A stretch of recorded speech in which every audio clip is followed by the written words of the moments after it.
Hey everybody, Eagle Run 23 here. Today on the workbench is the making of a really great rifle. We're going to go over some of these components. We're going to talk about some of the things to look out for. This video is in response to the messages that I got last week about how to get started with an AR-15. Do I buy one? Do I build one? Where do I begin? And it just so happens that my uncle has reached out to me and he's asking the same questions.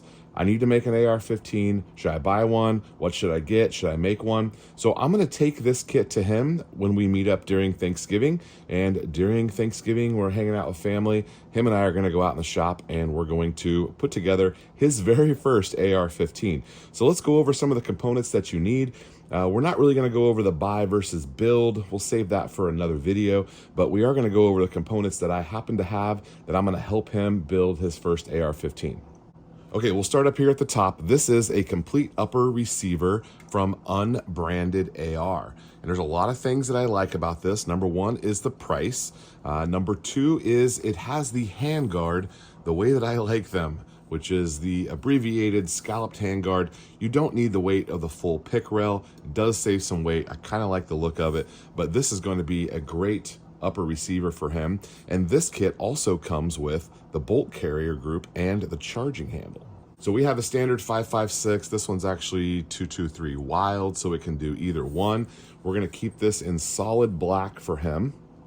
The good thing about buying a complete upper like this is if you're on your first time, you don't want to mess with torquing a barrel, you don't have all the tools, you can get one that's already got a completed upper, and this is all ready to just go together, and you can spend all of your time focusing on the lower. So let's move down here to this Anderson Manufacturing AR-15 lower parts kit.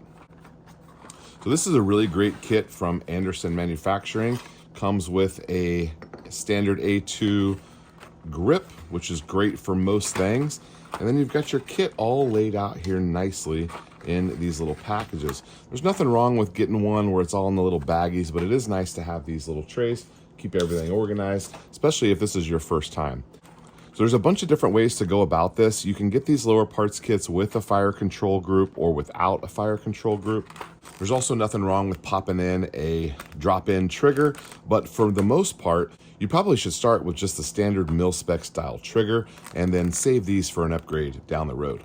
So let's go over these components here real quick. I kind of tell you what each one of them are and where they go and what they do. You have a hammer and a trigger. You've got a disconnector, your springs for both of those parts, and then you've also got the spring for the disconnector, and right there at the top you've got your hammer pins. Now down here, a couple other parts you need for the lower.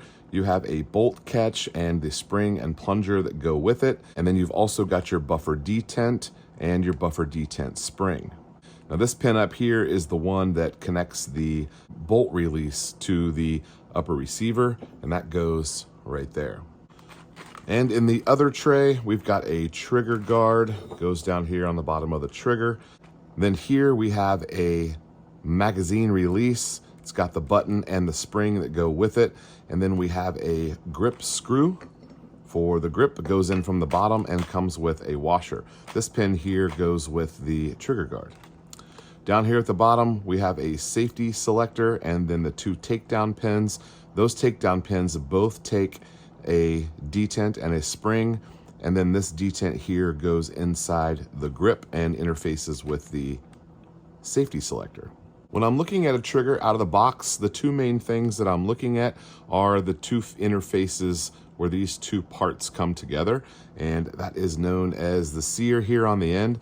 Now, a lot of times, this one actually looks like it's got a coating on it. A lot of times this will be the part that is polished and it will have some oil on it. And then the inside right here is the other part where those two connect and touch each other. You want to make sure these are smooth and free of burrs. There are some things you can do about that. We'll save that for another video. On this one here, it's really difficult to get inside there and have much effect on that.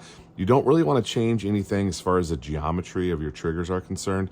Leave them the way that they are and just enjoy them as a mil-spec trigger. If you want something else down the road, go ahead and go to a drop-in. There's lots of trigger parts that are out there, and we have lots of videos that talk a lot about triggers. So he chose to go with an 80. This one needs some work done to it, which that will be part of our fun These are really enjoyable project to do when you get to do them on your own. This is an aluminum one. It does not have the trigger guard into the design of it, so you do have to have your trigger guard put in there. But I'm going to paint this black for him.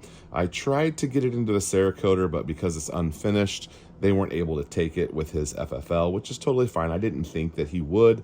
So we're going to put a coat of black spray paint on here. I do need to rough up the surface because it's real smooth and I don't think the paint will stick to it really well, but we'll work on that.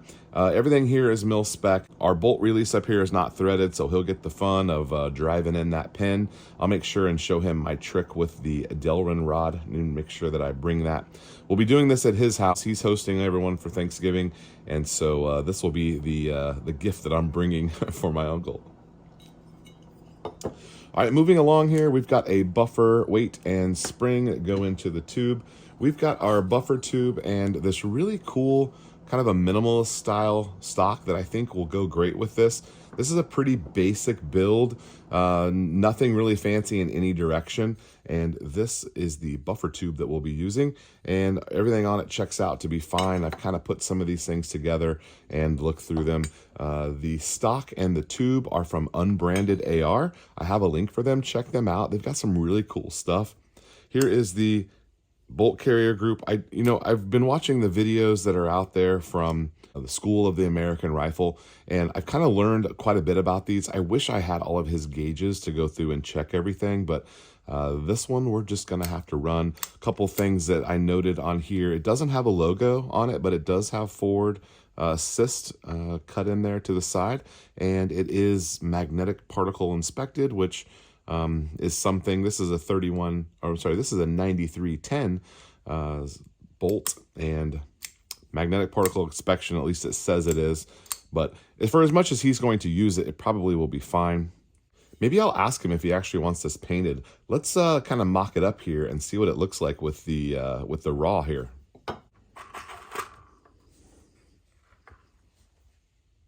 That's actually not too bad. I would run that. Would you run that? So the black and the two-tone there is kind of cool with the unfinished, and the black kind of looks good. We're going to be putting on some basics sights for him. We'll talk about those in another video, but I'll definitely bring you guys along and kind of document the process of him learning how to do all this. It's going to be a fun Thanksgiving. So I hope this helps you get started looking at some of the components. The most important parts of the rifle are the barrel, the bolt carrier group, and then after that would be the trigger. If you're staying mil spec, you're going to be fine with the trigger. If you're spending extra money, go with the bolt and the barrel. That's the best spot to spend money. After that, go with the things that you touch the most: the grip, the handguard, the stock. Those are the next most important parts, just because you interface with them, and that's going to give you the touch and feel. Mostly the difference between a $500 rifle and a $1,500 rifle are going to be those touch points, and then going to be the upgraded parts with a trigger, a bolt carrier group, and a barrel. We're going to be testing this as an unbranded AR company. I don't know that much about them. I haven't used their stuff before. I do like what they're doing, a veteran-owned company, and it seems like it's all good to go. So we'll give it a shot and see what we think. All right, guys, Eagle Run 23. We'll see you next time. Thanks for watching.